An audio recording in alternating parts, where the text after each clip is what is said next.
Pero un examen más de cerca sugiere dos posibilidades. Un ladrón sin experiencia o una escena montada de crimen. Una persona que roba casas empieza mirando los cajones desde abajo hacia arriba. De esa forma no hace falta cerrar los cajones abiertos de arriba. En cambio, en este caso era diferente. Algunos estaban cerrados, otros un poco abiertos y otros abiertos del todo. Parecía que alguien lo había hecho al azar. La señora Ewell tenía puesto un costoso reloj y también tenía su bolso y la cartera. Entonces pensé, ¿un niño de 15 años? Porque eso es lo que parecía, hecho por un joven. Aunque era difícil pensar que unos jóvenes podían matar a 3 personas. Los especialistas examinan en busca de pistas. Recolectamos huellas digitales, tomamos fotos, recogimos todo, pero no encontramos mucho. No había cartuchos de balas en ninguna parte. Pensamos que la persona las había levantado. Las balas se retiran para ser analizadas más tarde. La policía también descubre que falta un arma. El señor Ewell era aficionado a las armas y encontramos varias sobre la cama matrimonial. Además encontramos la caja original de una pistola, pero el arma no estaba en el interior de la misma. Cualquier persona pensaría que habían tomado la pistola, la habían cargado y matado a la familia con ella. Los investigadores registran el exterior de la casa, pero nada indica por dónde entró el asesino. Examinamos cada ventana, cada puerta, cada cerradura de los 2 lados. Buscamos una escalera, subimos al techo y miramos. Había 2 claraboyas en la casa y estaban intactas. No había indicios de que se forzó la puerta. La empleada doméstica confirma que los Ewell siempre activaban la alarma. Al llegar teníamos que apagarla y volver a encenderla cuando nos íbamos. Le hicimos algunas pruebas al sistema y funcionaba bien. Verificamos con la compañía de electricidad y esa semana no hubo cortes.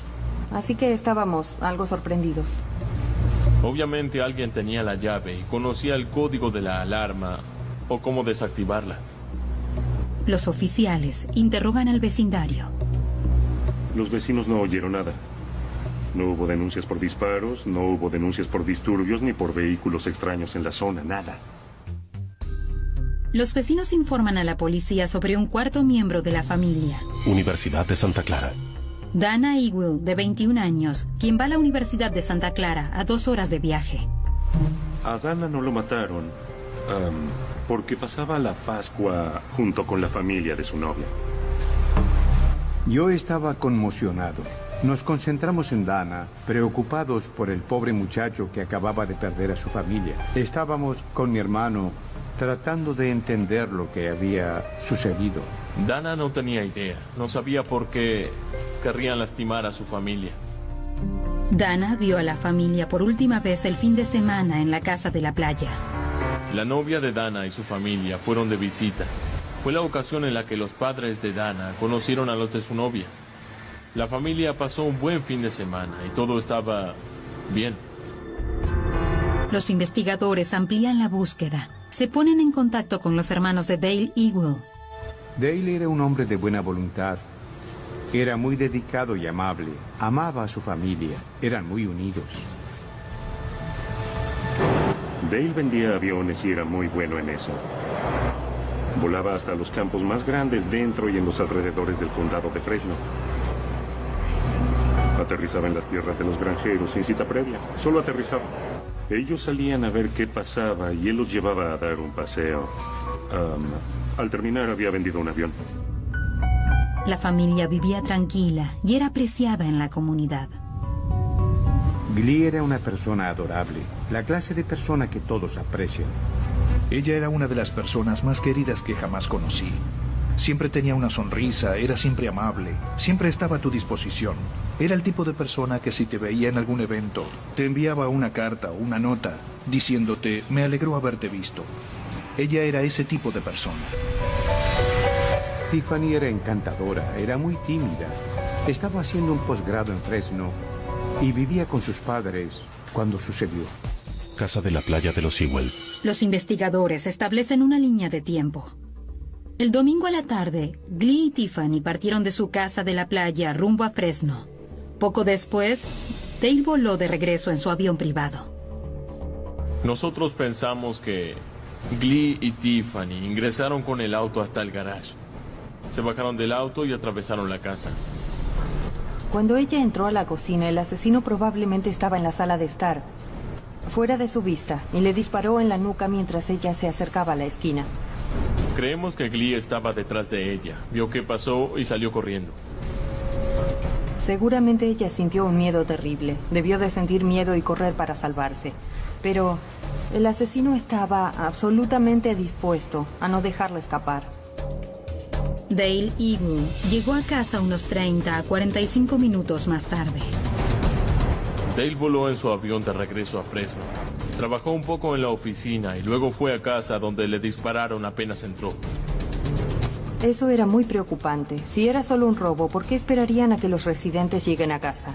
Y si habían tenido una confrontación con ellos, luego de eso se habrían marchado, habrían corrido, habrían huido. Entonces, ¿por qué esperarían también al tercer miembro de la familia para asesinarlo? Los habían matado por alguna razón. Mientras los detectives esperan los informes de balística, los investigadores examinan la evidencia. 3 miembros de una familia muertos. Un robo montado. No hay señales de entrada forzada. Y el sistema de alarma estaba desactivado. No teníamos huellas digitales ni testigos. Nadie había visto ninguna actividad sospechosa. Deseábamos tener algo más. Los detectives necesitan un sospechoso y un motivo. Y están por recibir ayuda de una fuente inesperada. El domingo de Pascuas de 1992, un asesino dispara metódicamente contra Dale, Glee y su hija de 24 años, Tiffany. Fue tan frío y brutal que nunca olvidaré a Tiffany en el suelo, su cabello rubio y un charco de sangre alrededor. ¿Cómo pueden hacer algo así? No puedo entenderlo. Quedé atónito. La secretaria de mi hermano dijo que debíamos ir a la casa, que hubo un accidente. Parecía ser el asesinato deliberado de toda una familia, algo inusual en el ámbito criminal. Llegamos a la conclusión de que se trataba de un trabajo interno. Los investigadores interrogan a los socios de Dale Eagle en busca del motivo del crimen. Al parecer, él era bastante estricto. Así que había algunas personas que no lo apreciaban demasiado. Era un comerciante honesto y fuerte. Esperaba que la gente cumpliera su promesa. Algunos empleados dijeron que no estaban conformes, pero que pagaba bien. Era muy exigente. Teníamos que investigar a muchas personas para ver si alguien lo quería muerto. Los detectives eliminan a todos los sospechosos, uno por uno. Todos los que tienen un posible motivo también tienen una coartada. Nos concentramos a las 5 de la tarde del domingo, así que pudimos acotar el lapso de las coartadas. Eliminamos a todos en los interrogatorios. Existe el rumor de que los aviones de Dale estarían vinculados al tráfico de marihuana. Una de las teorías era que él estaría usando sus aviones para ingresar drogas por la frontera. En ese momento se traían muchas drogas en avión y se especulaba si podía estar pasando eso. Pero en realidad nunca pudo probarse nada. También estábamos investigando a la señora Ewell.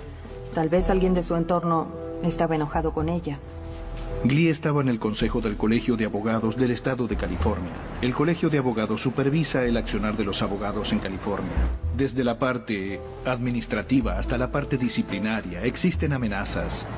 Y han ocurrido algunos hechos de violencia menor, pero no, yo no creía que alguien hubiera ido tras ella en particular. La investigación pone una sorpresa al descubierto. Glee Ewell trabajó para la CIA. No sabíamos si a lo mejor seguía trabajando para la CIA. Tal vez lo que había pasado era por algún trabajo anterior que ella realizó. Glee dejó la CIA a principios de los años 60 y su trabajo allí era de rutina.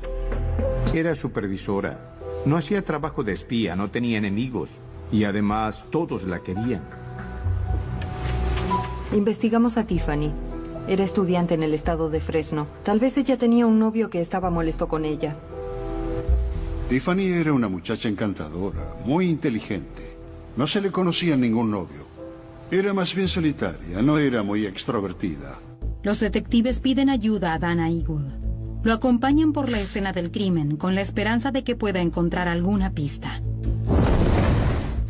Le pedimos que recorriera la escena y nos indicara las cosas que faltaban de la casa, porque no sabíamos cuáles eran. Acompañamos a Dana al dormitorio principal y le señalamos las armas que estaban allí. Nos preguntó si habíamos encontrado el arma que pertenecía a la caja. Y no la encontramos. El arma que falta es una pistola Browning 9 milímetros. Y los resultados de balística confirman que las 3 víctimas fueron asesinadas con una 9 milímetros.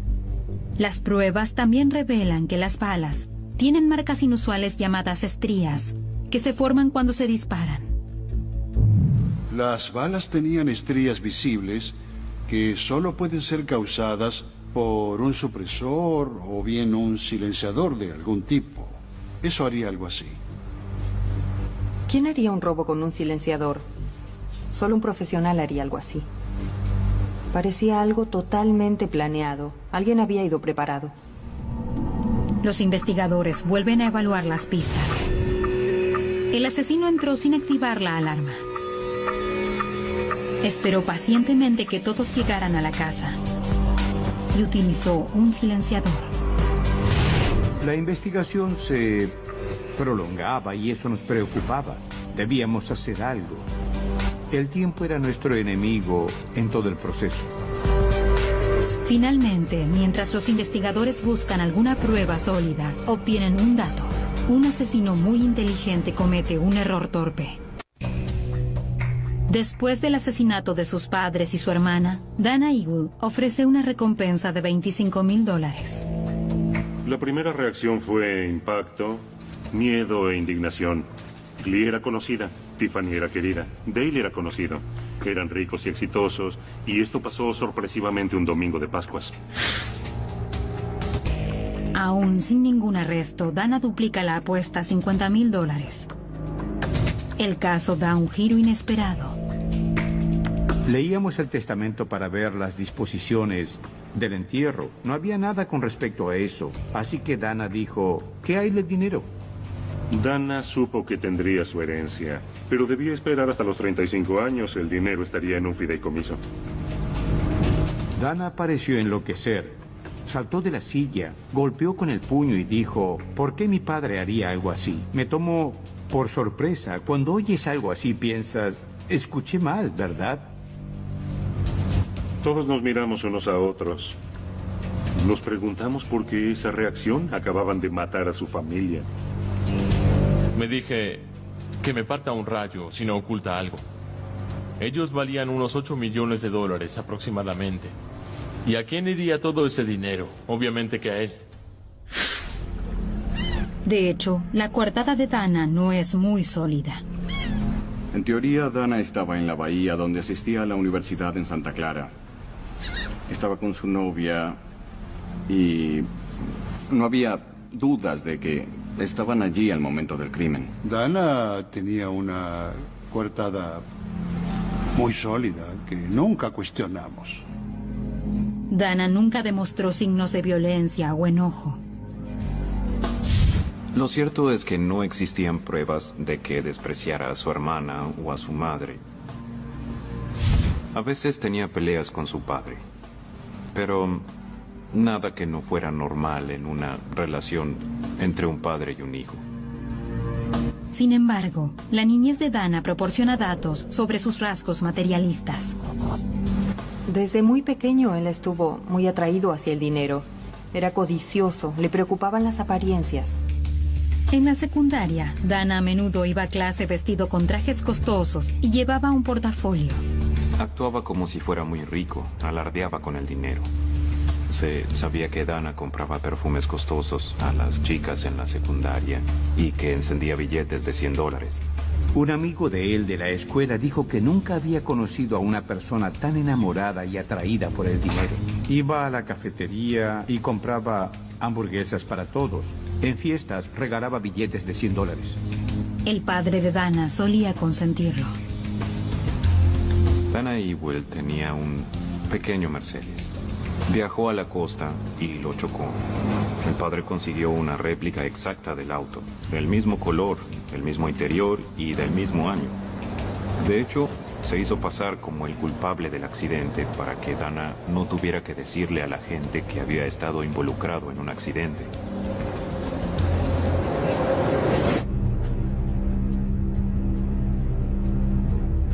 Los interrogatorios de Dana ante la policía no revelan demasiado. How about you and your folks? Did you ever have any disagreement with your folks over basically what you wanted to do with your life? They wanted me to go to study in London in the fall.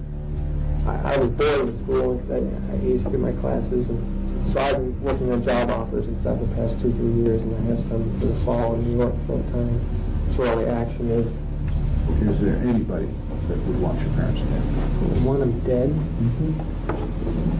I don't know if I can take the specific people. My sister is the most harmless creature in the world. I don't think she's ever offended anybody. I mean,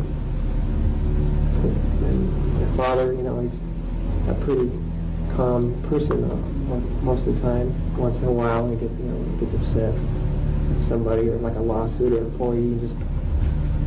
My mother's very political minded. She's in the state, was in the state bar board of governors, had a lot of political power. I have a question. Did you have anything to do with your parents' death? No. Los detectives concluyen el interrogatorio sin obtener pistas firmes ni tampoco una confesión. La investigación se amplía para incluir a todos los allegados a la familia Ewell. Uno de los amigos de Dana de la Universidad de Santa Clara les llama la atención. La investigación reveló a un individuo llamado Joel Radovsich. Lo que descubrimos de él es que era un estudiante, pero tenía algunos problemas. Y lo habían expulsado del internado por robarse unos muebles. Lo describieron como una persona como para no tener delante en la fila para almorzar, porque tomaría una lechuga, la olería y volvería a dejarla. Los investigadores contactan a Joel en la casa de su madre en Los Ángeles. Quería saber por qué deseábamos hablar con él. Le dijimos que teníamos entendido que era muy amigo de Dana. Respondió, ¿y qué hará? ¿Arrestarme? Él minimizó su relación con Dana Ewell. Por la forma en que la describió, pensarías que eran solo conocidos. La policía lleva a Joel a la estación para interrogarlo. Have you ever been to Fresno? Yes, I have. Visit Dana, or we picked up one of his cars. We switched his Mercedes for a Jeep. Did you inside the house? Yes, I did. Joel afirma que el día de los asesinatos, él estaba trabajando en un taller de pintura y reparación. Watching TV, moving cars, it's auto body. What time did you get there on Easter? I was there probably most of the day, around 12-ish. You spent all day there? Yeah. What time did you go home, or did you go home? 11. Fuimos a verificar la coartada y obtuvimos todo lo contrario. El dueño del negocio no recordaba que Joel hubiera estado allí. Empezaron a pensar que él sabía más de lo que creímos. Decidimos volver a entrevistar a Joel y hacerle algunas preguntas, pero no estaba por ningún lado.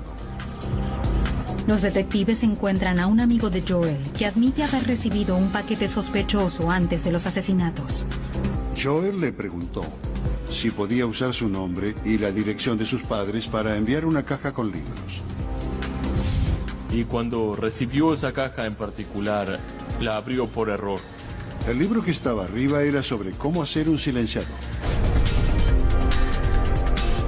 Los otros libros tratan sobre métodos de espionaje y vigilancia. Y una de las cosas que se sugerían si matabas a alguien y la policía te interrogaba era preguntarle a los oficiales, ¿van ustedes a arrestarme? Sé que muchas personas compran libros así, pero ese encajaba perfecto. Los investigadores envían el libro sobre cómo hacer un silenciador a un criminalista del condado de Fresno. Le pedí que hiciera un silenciador exactamente igual a como lo describía el libro. No podíamos desviarnos de eso. Una vez que lo usó para disparar con un arma similar, con un cañón similar, obtuvimos las mismas estrías que las de las balas encontradas en la escena. Todos estaban impresionados, pero todavía no habíamos terminado. Ahora, Joel Radovsich es una persona de interés para la policía y se encuentra prófugo. La pregunta es, ¿a dónde fue y cuán lejos está? A 6 meses de los asesinatos de la familia Eagle, uno de los amigos de Dana, Joel Radovsich, surge como el principal sospechoso. Pero luego del interrogatorio con los detectives, Joel desaparece. La búsqueda dura varias semanas hasta que Joel aparece en un lugar muy inesperado. Joel Radovsich apareció un día, de repente, en la casa de Sunnyside. Joel Radovsich se mudó con Dana Ewell a la casa donde ocurrieron los asesinatos. Joel decía que era un conocido de Dana. Pero luego apareció en su casa justo después de nuestra entrevista. Los detectives asignan unidades antinarcóticos encubiertas para rastrear a Dana y Joel. Dana le daba dinero a Joel. De hecho, tenemos fotos de ellos saliendo del banco juntos, subiéndose al Mercedes y yéndose juntos.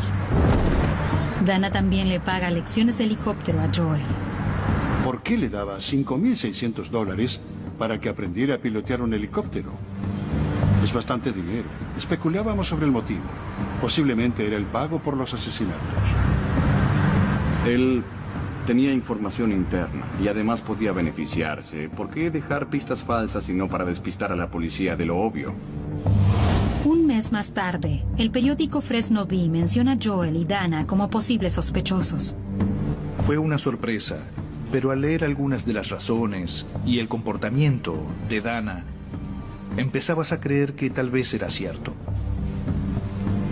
Yo sabía que el consejo de su abogado con respecto a las autoridades y a la prensa era que los demorara o que mantuviera silencio, pero las autoridades debían hacer algo en lugar de sugerir o dejar que se filtre la información. Joel deja la ciudad de inmediato. Fue entonces cuando lo siguieron hasta Los Ángeles y lo vigilaron. Dana permanece en Fresno. El departamento del sheriff da órdenes para que los vigilen a ambos. En todo momento, en Santa Clara, teníamos entre 6 y 12 detectives y otros 15 o 20 en el sur de California. Esperábamos a que ellos se comunicaran por teléfono. La vigilancia es efectiva solo en el 10% de los casos, así que debes evaluar a las personas que vigilas para darte una idea de cómo son. Con Dana era muy difícil porque continuamente se daba vuelta. Miraba a través del espejo y conducía al estilo del contraespionaje. Giraba en U y entraba a los estacionamientos sin motivos, solo para molestar a la vigilancia. Era más fácil con Joel porque vivía en su propio mundo, ajeno a todos los que lo rodeaban. El par se contacta por medio de un sistema de pagers y teléfonos públicos. ¿Quién habla de un teléfono público a otro? Así es como Dana y Joel se comunicaron por un largo periodo. Eso dejaba en claro que trataban de ocultar algo. Por primera vez, el Departamento de Homicidios de Fresno obtiene permiso de un juez para utilizar un pager clonado. El detective Sousa obtuvo un pager que era idéntico al que Joel Radovsich usaba. Así que cuando Joel Radovsich recibía un mensaje, el detective Sousa también lo hacía. No sabía que se podía clonar un pager, pero tuvo mucho sentido. El pager clonado envía una señal cada vez que Dana desea hablar con Joel. Joel iba a un banco que tenía 2 teléfonos en una tienda y siempre usaba el teléfono de la izquierda, incluso cuando estaba ocupado, él esperaba y lo usaba. Actuaba como si fuera ajeno a los demás. Así que empezamos a enviar investigadores al teléfono de la derecha. Escucharon a Joel en el sur de California decir: quiero hacer un viaje por el mundo. Quiero $25,000 ahora. Hablaban bastante seguido y luego cada vez menos. Tal vez empezaron a preocuparse. Por un tiempo decidieron mantener un perfil bajo. Eso nos llevó a pensar cómo podíamos hacer para incitarlos a hablar. La idea llega en mayo de 1993, 13 meses del triple asesinato. El detective Curtis visita la habitación de Dana en la Universidad de Santa Clara. La puerta se abre y él dice, ¿qué hace aquí? No se supone que me contacte, debe hablar con mi abogado primero. Dana se niega a hacer comentarios. Dana empezó a cerrar la puerta y antes de que terminara le dije, por cierto, creo que Joel Radovsich mató a tu familia. Se detuvo, me miró y se puso pálido. Dijo bien y cerró la puerta. Minutos más tarde, Dana corre hacia un teléfono público afuera del campus. En el sur de California, el pager de Joel recibe una señal. Empezamos a conseguir conversaciones sobre el crimen, como por ejemplo, cuidado, no sabemos qué pruebas tienen.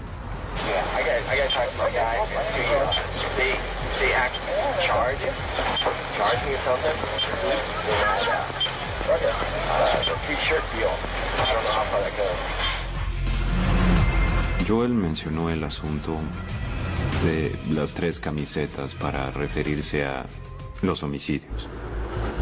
Pero luego de 2 años de vigilancia, los investigadores solo tienen pruebas circunstanciales.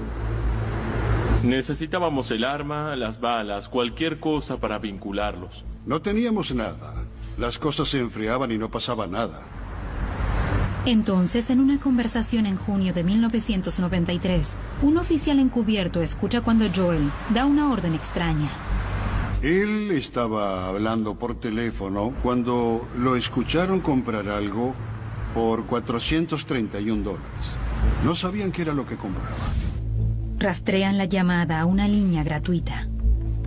Llamé a esa línea y pregunté qué vendían por $431. Era una casa de limpieza y me dijeron que una ganzúa electrónica. Se preguntan si Radovsich planea entrar por la fuerza a algún sitio. Pregunté, ¿para dónde es el envío? Entonces, descubrí a Jack Ponce. Jack Ponce había crecido e ido a la escuela primaria junto con Joel. Ponce confirma que recibió la ganzúa, pero se niega a dar más información al respecto. Creo que lo interrogamos 5 veces antes de empezar a tener resultados. Sacar la información era como jalarle la lengua. Finalmente me sentí frustrado, así que le pregunté directamente, ¿alguna vez tuviste un arma 9 milímetros? Él casi se cae de la silla. Recuperó la compostura y respondió, sí. Ponce admite haber comprado un rifle de asalto modelo 89. Le preguntamos para qué compró el arma. Dijo, para dispararle a las comadrejas en el ático de la casa de mi madre. Le dije, eso deja hoyos en el techo. En un desenlace sorprendente, el recibo demuestra que Ponce compró el arma solo 11 días antes de los asesinatos de la familia Eagle. Tenía un arma y conocíamos a los otros. Pero todavía hay un problema. No hay pruebas de que Ponce le haya dado el arma a Joel o a Dana. Las actividades formaban un triángulo. Teníamos actividades entre Dana y Joel Radovsich y entre este y Jack Ponce. Los investigadores establecen una línea de tiempo con todas las pruebas. Tomamos un gran rollo de papel de envolver y fibras de colores. Y nos encerramos en un salón de conferencias de un hotel por 3 o 4 días. Los detectives anotan cada una de las pruebas. Las actividades financieras, los registros telefónicos clonados, la vigilancia, lo que habíamos escuchado, todo. Así podíamos contar la historia en secuencia. La línea de tiempo te permitía visualizar la totalidad del caso.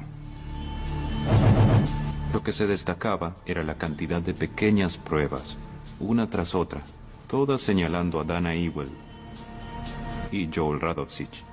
Supuse que necesitaríamos una orden de arresto contra Ponce, porque sentí que estaba involucrado. El 2 de marzo de 1995, 3 años después del triple homicidio, la policía consigue órdenes de arresto contra Jack Ponce, Joel Radovsich y Dana Ewell. Yo estaba en una conferencia en Long Beach Y recibí una llamada de mi esposa que me dijo, no vas a creerlo, pero vi en las noticias que emitieron una orden de captura para Dana. Justamente en el mismo hotel estaba el abogado de Dana, así que bajé y le di la noticia. Y se sorprendió, porque pensó que tenía un trato con las autoridades de que él lo entregaría en caso de presentarse alguna orden de arresto. Odio usar la palabra contento, pero me alegró llegar a ese punto. Con todo lo que habíamos visto y que sabíamos, tenía que estar vinculado. Empezaba a hacerse justicia. Era una gran historia. En Fresno hay varias señales televisivas y periódicos, y en esos días fue la historia principal de todos los medios. Estábamos impresionados, porque para nosotros era una familia muy unida. Y no podíamos creer que lo acusaran. A pesar de que las pruebas circunstanciales son sólidas, los investigadores esperan que Jack Ponce confiese. Sabíamos que ni Dana ni Joel confesarían. Y que Jack era el que más tenía para perder y el que menos estaba involucrado. Lo arrestamos en el restaurante en el que estaba trabajando. Hablamos esa noche con él, pero no dijo nada. Al día siguiente, durante el largo viaje a Fresno, Jack se quiebra. Habló en el auto y luego habló al regresar. Y luego cuando llegué. Dio más información de la que pensábamos. Jack admite haber comprado el rifle de asalto modelo 89 para Joel. Me sentí muy feliz. Se estaba resolviendo, finalmente. Pasaron 3 años. Jack dice que se reunió con Joel varias semanas más tarde. Joel lo llamó inesperadamente. Condujeron hasta Malibú y él procedió a contarle cómo había matado a la familia. Paso a paso, Jack Ponce les dice a los detectives lo que Joel le contó. Joel le contó a Jack que para cometer los asesinatos se afeitó el cuerpo por completo, con el objetivo de no dejar ninguna evidencia.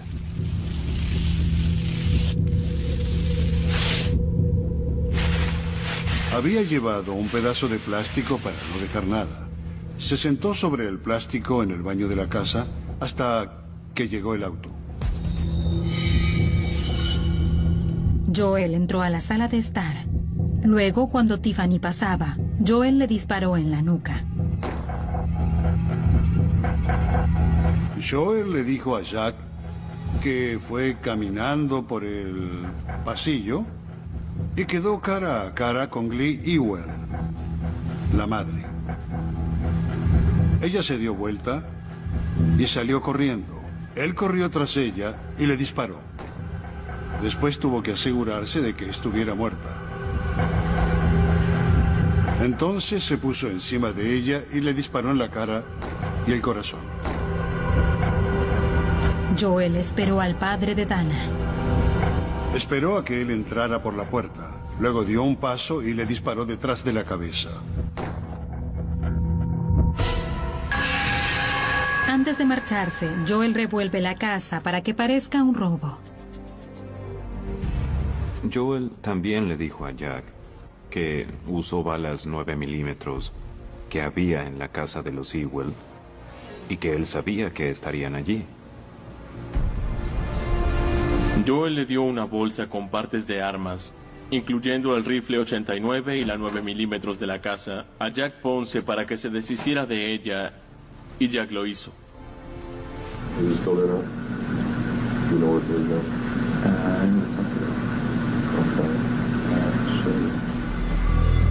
Jack acepta ayudar a la policía a buscar las partes del arma. Cada una de las partes del arma fue desechada y nunca las encontramos, excepto el cañón del arma. El hallazgo del cañón del arma fue un regalo del cielo. Al principio no hubiera apostado ni un centavo a que lo encontraríamos en la investigación. Pero ahí estaba, enterrado en el suelo durante 3 años en un terreno en Los Ángeles. Jack Ponce acepta atestiguar para la fiscalía a cambio de inmunidad. No fue difícil conseguirle un acuerdo. porque finalmente él fue un accesorio en el asesinato. Creo que no es razonable creer que él estuvo involucrado en el homicidio o en la planificación. El 16 de diciembre de 1997, Joel y Dana se presentan a juicio por 3 cargos de homicidio en primer grado. Sentí mucha presión.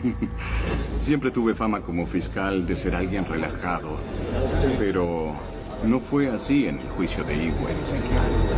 La primera impresión fue, ¿cómo pudo alguien matar a sus padres? No es posible, tiene que haber un error. Y creo que todos se sintieron así. La fiscalía sostiene que el motivo de Dana Ewell fue el dinero y que él mismo se acrecentó cuando comenzó a ir a la Universidad de Santa Clara.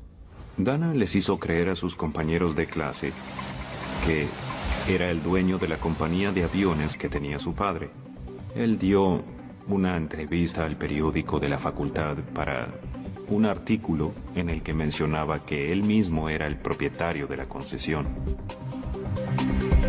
Se presentaba como alguien que logró todas las cosas que había logrado su padre. Era dueño de la empresa de aviones, tenía muchos empleados y era muy rico. La historia de éxito de Dana se remite a sus padres. Alguien le preguntó a Glee sobre el artículo y ella dijo, Dale se hará cargo. Para ser sincero, y estas son conjeturas, creo que ese fue el principio del fin. Porque Dale era el tipo de hombre que cumplía con su palabra, que creía en la gente. Pensamos que tal vez Dale vio eso y dijo, bien, cuando termines la universidad empezarás solo. Si eres tan bueno y vas allí y cuentas mi historia como propia, veremos cómo lo haces. Dale no lo toleraba. Lo hubiera destruido saber que su hijo mentía de esa forma. 5 meses más tarde, Dale, su esposa y su hija aparecen asesinados. El caso de la defensa es simple. El alegato de la defensa era que teníamos al hombre equivocado y que los investigadores debieron omitir algo, la prueba clave que nos ayudaría a resolver el caso. La defensa trató de que Jack Ponce quedara como un mentiroso que pareciera estar más involucrado e incluso ser la persona que cometió los asesinatos. Ninguno de los acusados sube al estrado. Si Dana Ewell hubiera subido al estrado, podríamos haberlo aplastado. Dana tenía mucho que explicar, teníamos mucho en contra de él y no creo que lo hubiera resistido, era solo un muchacho. Uno de los amigos de Dana atestigua sobre una visita a la casa de los Ewell poco después del triple homicidio. Entró a la casa y Dana comenzó a señalar los agujeros de las balas en la pared y demás. Y también le mostró restos de cerebro y sangre en la pared. Dana Ewell vivió en esa casa cerca de un mes antes de que la cuadrilla de limpieza pudiera retirar los restos de las paredes. Miré al jurado y las 12 cabezas se movían juntas para mirar al testigo y a Dana. Y la expresión en sus rostros era, tiene que ser una broma. Después de un juicio que duró 5 semanas, el jurado da su veredicto. Los declaró culpables por los cargos. Dana y Joel son sentenciados a 3 cadenas perpetuas consecutivas. Dana era el arquetipo de la maldad. Tuve sensaciones encontradas en cuanto al veredicto. Satisfacción, porque la persona que los había matado había sido sentenciada, y también tristeza y dolor por la tragedia de esa pobre familia.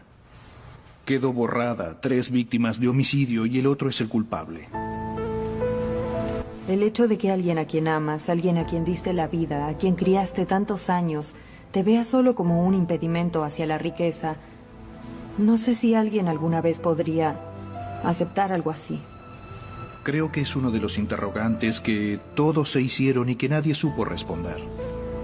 ¿Por qué los hijos terminan así? No tengo respuesta. Recuerdo que Joel miró hacia abajo. Creo que se daba cuenta de lo que sería el resto de su vida. Hoy, Joel Radovsich se encuentra en la prisión estatal de California, Mule Creek. En 2005, la Corte Suprema denegó la solicitud de reabrir el caso de Dana. Dana se encuentra en la unidad de seguridad de la prisión estatal de Corcoran, junto con Charles Manson y Sirhan Sirhan. No es el lugar más fácil para él, pero lo merece. Me cambió la vida para siempre. Yo no sabía que las personas podían llegar a ser capaces de tanta maldad. Son cosas que pasan en la ficción y nunca creí que pasaría en nuestra familia.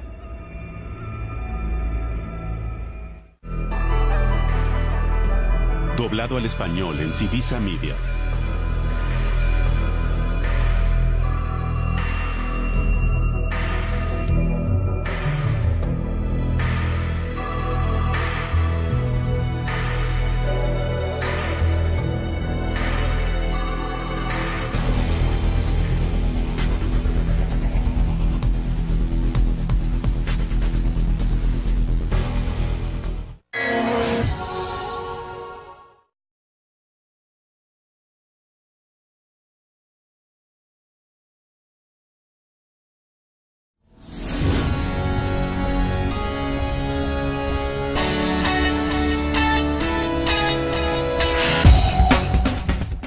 Muy unidos. Dale vendía aviones y era muy bueno en eso. Volaba hasta los campos más grandes dentro y en los alrededores del condado de Fresno. Aterrizaba en las tierras de los granjeros sin cita previa. Solo aterrizaba. Ellos salían a ver qué pasaba y él los llevaba a dar un paseo. Al terminar había vendido un avión.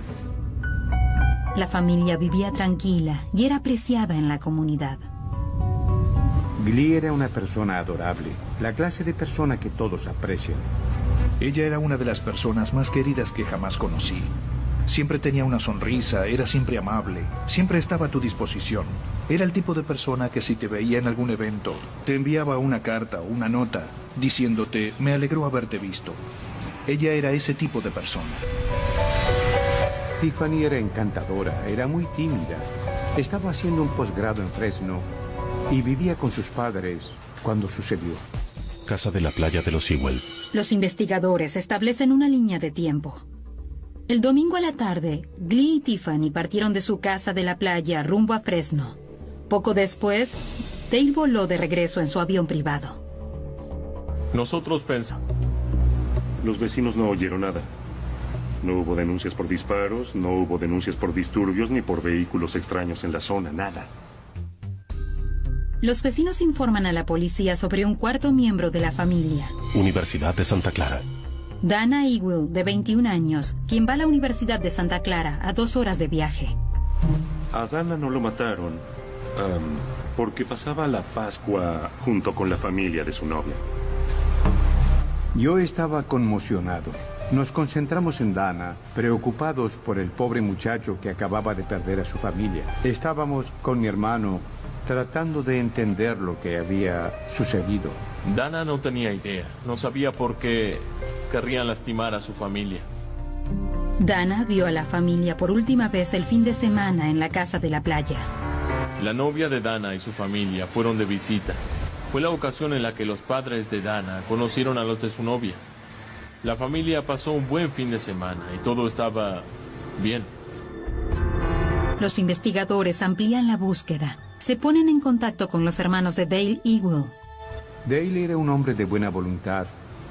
Era muy dedicado y amable. Amaba a su familia. Serán analizadas más tarde. La policía también descubre que falta un arma. El señor Ewell era aficionado a las armas y encontramos varias sobre la cama matrimonial.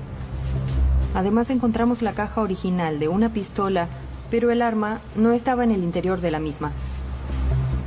Cualquier persona pensaría que habían tomado la pistola, la habían cargado y matado a la familia con ella.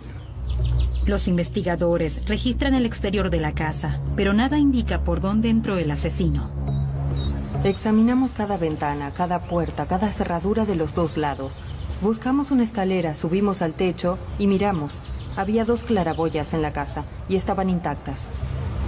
No había indicios de que se forzó la puerta. La empleada doméstica confirma que los Ewell siempre activaban la alarma. Al llegar teníamos que apagarla y volver a encenderla cuando nos íbamos. Le hicimos algunas pruebas al sistema y funcionaba bien. Verificamos con la compañía de electricidad y esa semana no hubo cortes. Así que estábamos algo sorprendidos. Obviamente alguien tenía la llave y conocía el código de la alarma o cómo desactivarla. Los oficiales interrogan al vecindario.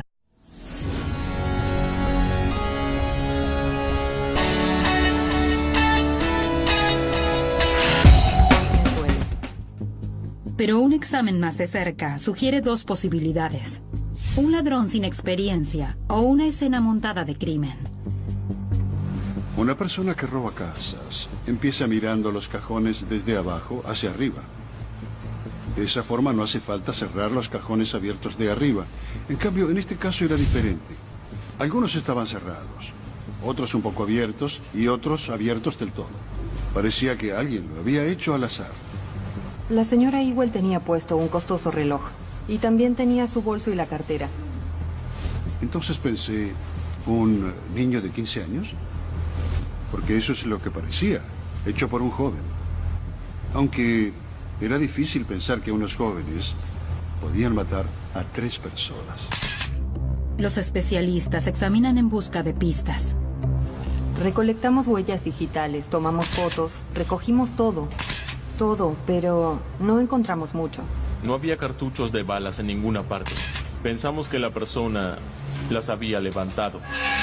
Las balas se retiran para... Pensamos que Glee y Tiffany ingresaron con el auto hasta el garage. Se bajaron del auto y atravesaron la casa. Cuando ella entró a la cocina, el asesino probablemente estaba en la sala de estar, fuera de su vista, y le disparó en la nuca mientras ella se acercaba a la esquina.